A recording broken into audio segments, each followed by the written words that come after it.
Sleeping Beauty, illustrated by K.Y. Craft, as retold by M.F. Craft. For Hope. Once upon a time there lived a king and a queen whose fondest desire was to have a child, a little one to bounce on our knee, as they wistfully said every day. A year passed, then 3, yet they remained without child still. Just when the loving couple thought their wish would remain forever unfulfilled, the queen began to bathe in a secluded pool where there lived an ancient frog.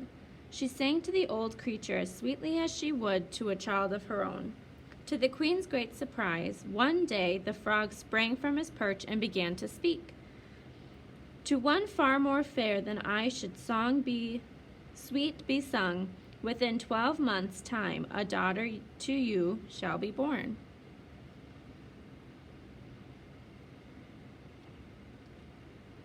And just as the frog said, a little girl was soon born to the queen. The king was so overcome with joy that he could barely contain himself.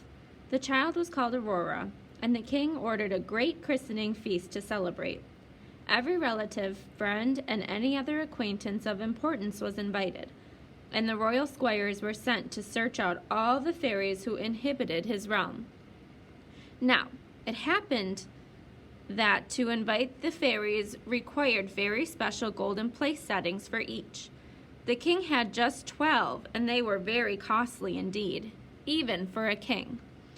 When the squires returned and announced that 13 fairies were living in his lands, the king became quite vexed, for his treasuries were nearly as dear to him as his daughter. But when he learned that the 13th fairy was very old and who had not been seen for many years, the king happily concluded, she must be either dead or under some spell. Surely there is no need to further inquire.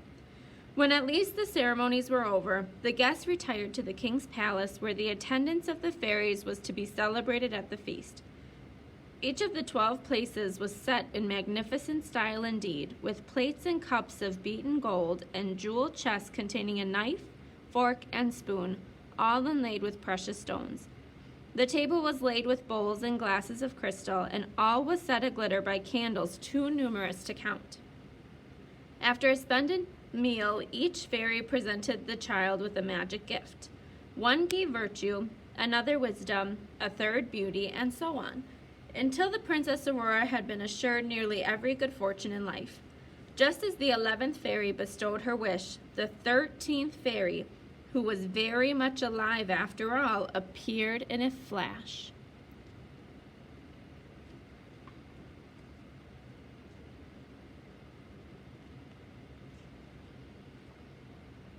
And now you may have my gift, the old fairy exclaimed angrily. On her 16th birthday, the princess shall prick herself with a spindle and die. Without another word, she turned and stormed out of the hall. The fearful prophecy caused the guests to shudder, and the gentler souls among them wept. Almost out of their wits with grief, the king and queen now despaired of a terrible cost of the king's rash and selfish decision to ignore the 13th fairy. But now the 12th fairy, whose gift was still unspoken, stepped forward. Your Majesties, calm yourselves. Although my powers cannot alter my elder sister's terrible wish, the princess shall not die. Instead, Aurora shall fall into a deep sleep that will last 100 years. With that, she and all the rest of the fairies had vanished.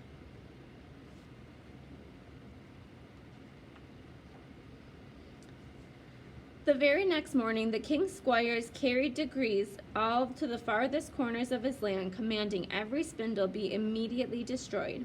By this the king sought to protect his child from the misfortune he had caused, and as years passed, so it seemed he had. Meanwhile, the other fairies' gifts were all fulfilled, and Aurora grew into a maiden of great beauty, so gentle and kind and clever that everyone who happened upon her could not help but love her. On the day of her 16th birthday, the king and queen had gone out to get a very special gift, and the princess was left in the castle free to do as she pleased. She looked about in every curious place, exploring as she might explore.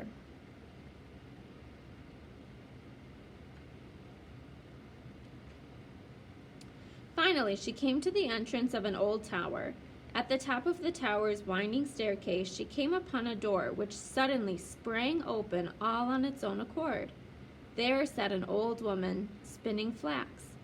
"Good day, good woman," Aurora said politely. "What are you doing here?" "Dear child, I am spinning," said the old woman. "Do you find it interesting?" "Oh, yes, it looks like such a merry thing to do," the princess said. "May I try too?" "Why, of course, my dear," the old woman said. "But mind the spindle," she added cunningly, "for it has very special powers." Indeed, the moment the wheel began to turn, the spindle threw off all shower of glowing lights in every direction. "How beautiful!" Aurora exclaimed. Enchanted, she could not resist examining the spinning shaft, but the instant she touched it, the sharp point pricked her finger. The old fairy, for that is who the old woman really was, smiled, reveling in her deed, then vanished without a trace. The princess collapsed on the floor, and the spell immediately took hold. At once she fell over the entire palace, and an eerie silence came over all.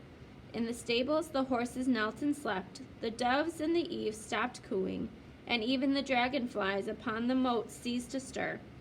The fire upon the hearth died away, and the cook who had just caught his lazy kitchen lad by the scruff of the neck lost his hold, and they tumbled apart like two court jesters, snoring loudly. The wind stopped, and not even the tiniest spiderweb stirred so much as a breath of a hair. When the king and queen returned and beheld the cruel work of the old fairy, their eyes welled up with tears, and they sobbed uncontrollably.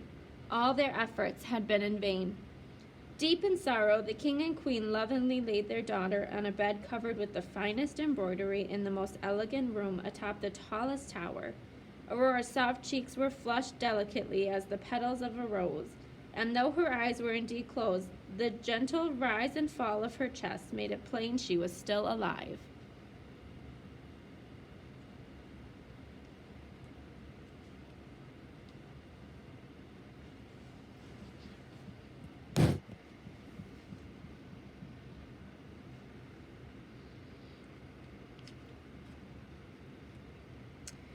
When this happened, the 12th fairy, whose wish had saved Aurora from the eternal sleep, was far away, leagues beyond a distance that could be traveled by no mortal souls. She knew instantly of the misfortune and speedily arrived in the chariot of fire drawn by dragons. When the king beheld his sight, he drew back in fear. Such was his guilt over his daughter's plight. Nevertheless, he went down to the gates of his palace and with a mournful face offered his hand to welcome her.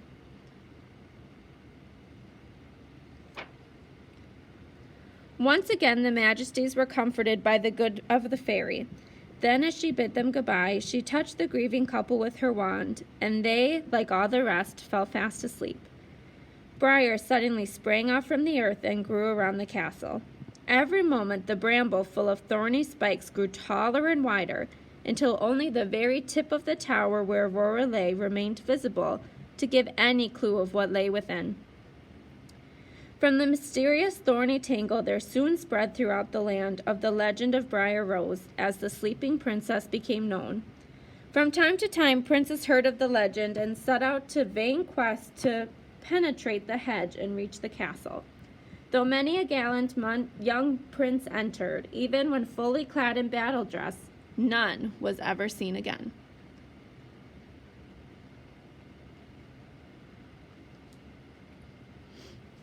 After many years, when no one any longer bothered to challenge the fearful Briars, a young prince from a faraway land found his way into the kingdom. There, a tender-hearted lad kept a falcon as a companion. When he loosed it for exercise, it flew immediately high above the bramble, where it circled curiously round and round. The moment the prince's eyes fell upon the tower, he had to know what lay inside. Now, the curious prince asked everyone he came upon about the tower and the bramble.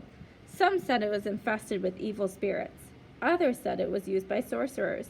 And many believed there lived a powerful ogre who carried all wayward children to eat for tasty morsels after dinner. Finally, one day the prince came upon an old peasant woman, hobbled by age. She told of the legend of the Briars, how behind them stood a tower of a great castle where there slept a beautiful princess beyond words, called Briar Rose. She told of how the princess had lain in slumber nearly 100 years together with the king and queen and all of their court. But she also told the young prince of many others who had come to the mysterious Briars only to disappear into them, never again to find their way back. The handsome youth would not be daunted. No matter what the outcome, I must make my way to the tower, he declared.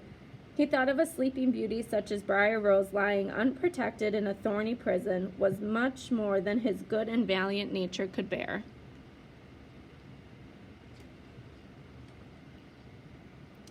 The prince prepared as though for a great battle, yet when he set upon the first thorny branch, to his amazement, it only fell away harmlessly before him. A wide opening appeared. As he strode into it, the bramble immediately closed behind, so that it was retinue was barred from the following. Still the prince continued without the slightest fear. He soon arrived at a large forecourt. Around him everywhere lay the bodies of men, women, and animals. A fearful silence and a semblance of death lay all over. But then the prince realized a ruddy blush had never found on a dead lay over the porters' faces. Their plates, still laden with half-eaten food, revealed that sleep had taken them even as they dined.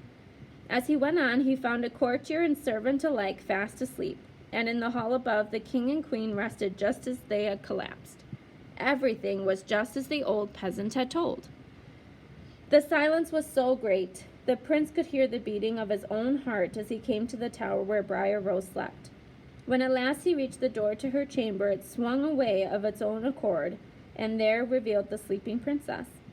As if beholding a slumbering angel, the prince could not turn away his gaze. The power of her beauty was such that he immediately bent over and kissed her delicate lips. A clock struck the hour. 100 years after she pricked her finger, the princess opened her eyes. The enchantment was broken.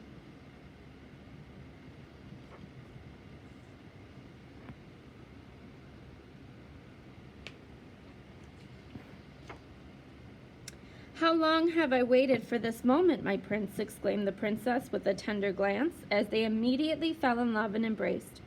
Barely able to form words to express his happiness, the prince said, "Can it truly be the eyes of this angel I now behold open only for me?" "Yes, sweet prince," Aurora replied. "These many long years only you have filled my dreams, for none other could have awoken me from my spell. Now in love's sweet name, at last our hearts will be together, eternally bound."